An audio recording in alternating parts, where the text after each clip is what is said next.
This is Scott Becker, the Becker Business and the Becker Private Equity Podcast.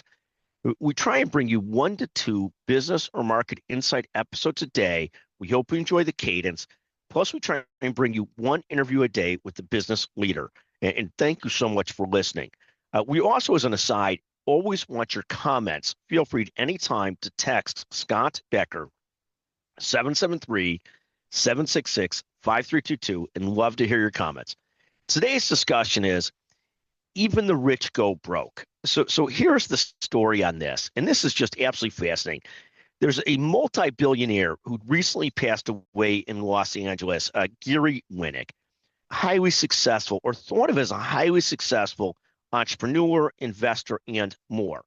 He'd been behind one of these big companies from some time ago called Global Crossing, which was intended to lay cables for the internet and sort of be the backbone of the internet and wiring and telephonic and everything else.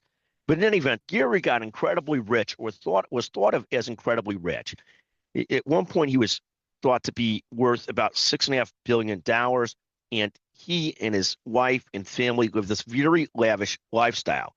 So here's what happened, and here's this great complication of people that have illiquid assets, don't have actual cash and assets. So he had bought a ton of different real estate, a ton of different properties, lived a hugely lavish lifestyle, and rather than converting assets into cash to pay for it, he had borrowed against his portfolio and borrowed against his companies to live the lifestyle he was living. And this is one of the great games people play, and tax advisors will actually tell you to play this game so that you don't have to pay taxes on your net worth.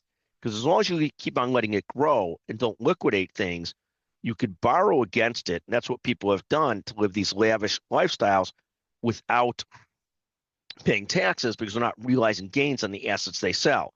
So Gary Winick had played this game and lived this big lifestyle. And what the tax advisors are very bad about preaching, and the money management people are very bad about preaching, is that you may take on these massive debts, but if in fact your asset portfolio goes down, you could end up in a disastrous spot. So here's where we're at now. Gary dies with what people thought was a tremendous amount of assets, but what really happens is a lot of those assets had gone down in value, not held their value. The thing about debt, and this is why you always say that debt kills families, countries, and companies, is that debt doesn't go down in value unless you pay it off. So the debt wasn't paid off. The asset value went down.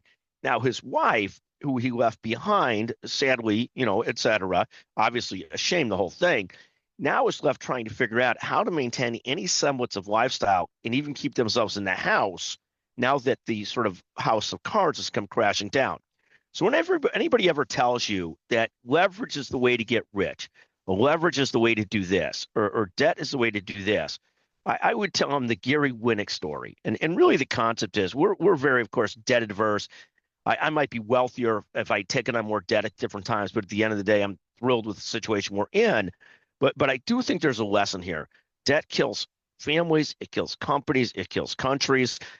Even the rich go broke. Thank you for listening to the Becker Business, the Becker Private Equity Podcast.